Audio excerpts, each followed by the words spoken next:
Hello everyone. This is not going to be an easy video to digest. All I'm trying to do with this video is present two sides of a coin in order for you to make an informed decision. So Hitler, he's the most evil man ever, right? They don't talk about Mao. They don't talk about, Stalin, Lenin, any of them. It's always Hitler. He's like the default bad guy. And what do they tell you? What does the narrative say? The narrative says that the Germans lost World War I and they were forced to pay the debts for other people. And that cost a lot of money. So what did they do? They blamed the Jews. And they rounded up a bunch of Jews and they killed them all. And Hitler was evil. Hitler started invading places, and he was just the most evil person on earth. That's in all the textbooks. If you even mention what I'm about to mention, you'll get flagged. I don't even know if this video will be allowed to be up, to be honest with you. The flip side to that is the following.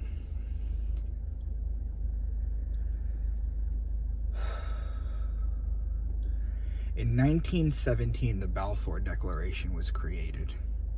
The first line in the Balfour Declaration, which was the preemptive to create the State of Israel, is, "Dear Lord Rothschild." That's how the Balfour Declaration opens. Now, what is it that Hitler did?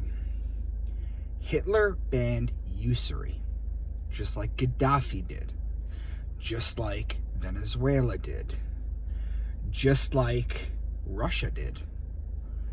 All these countries are being demonized in the media. He banned usury, which is making money on money, which is lending money with interest. He banned it. The other thing that Hitler did was there was a transgender clinic that was opened by two Jews in 1930s. He had that burnt down.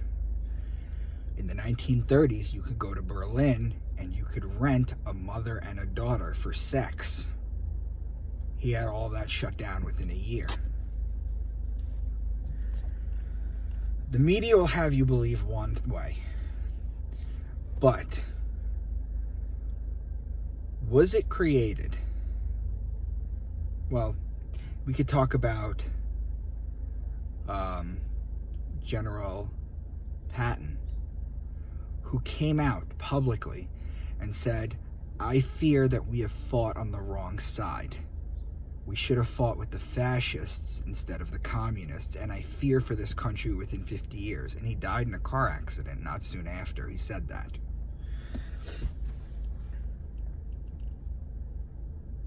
So is he getting rid of usury? Was he getting rid of the transgender stuff? It almost seems like on one side, Hitler is completely demonized for everything that he did. But on the other side of the coin, you see that he banned usury. The 6 million Jews thing too. The Red Cross kept tabs on that. And they only came out with about 271,000 names. So I don't know where the 6 million came from, but that's the narrative that's pushed. World War II had to happen because the Zionists needed to enact the Balfour Declaration in order for Israel to be created, with a bunch of people who cannot trace their lineage back to that land, which is why DNA testing is banned in Israel. The other thing is, I wonder, and I'm just putting this out there, the same way that Israel let October 7th happen, the same way false flags are allowed to happen in order for the problem reaction, the Hegelian dialect. Was this narrative about the Jews being rounded up?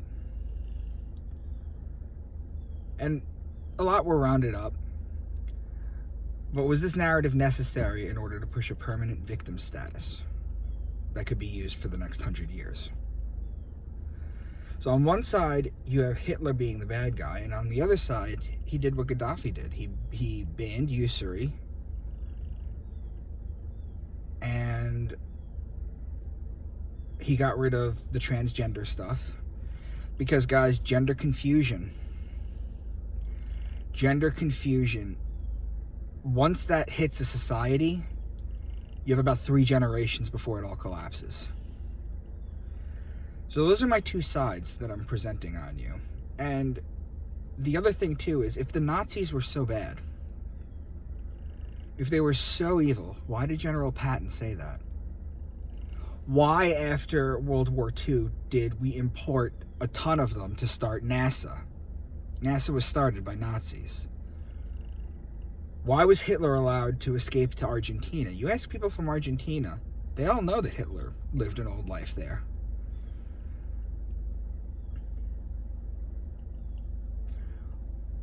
All the information needs to come out so that people can make informed decisions. And they're not going to know most of this stuff if they just listen to the news.